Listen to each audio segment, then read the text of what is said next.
Hi, I'm Sandra Razielli, and I'm here to share with you a little bit of what I've learned about sitting.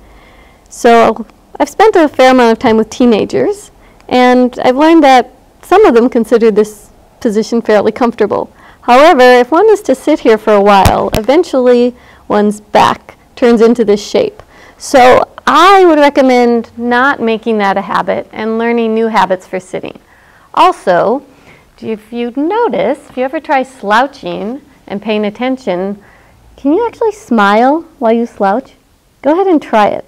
I find it rather difficult. I can't even look up at you, but I can't really smile either. So perhaps if we lengthen up the spine, it makes a difference.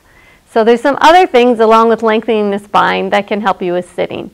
First of all, many of us sit in these kind of folding chairs, and I personally like to sit on the front edge of them whenever I'm doing something. I know that's not always socially acceptable, but that could be an option for you to sit right up on the front edge of the chair, and from there you can really find your sit bones, the base of the pelvis, and we try to be on the front edge of them just a little bit.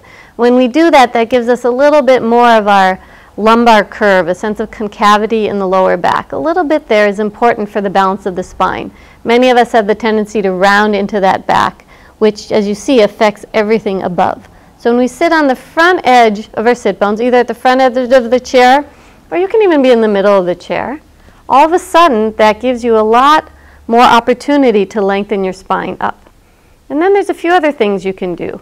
You can lift your toes, feel the base of your toes, your heel rooting down, and that can give you a little more energy to lift up.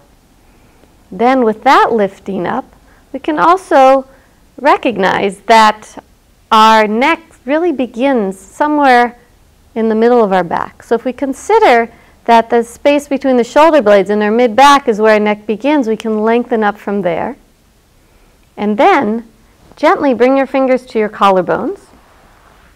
The sit bones ground, the spine lengthens. If you lift your collarbones just up a little bit, for most people that's going to change the position of your upper arm bones, which will also affect your shoulders and your neck and allow for greater ease. So we have our sit bones grounding, our spine lengthening, the collarbones lifting, and then it's much easier to smile.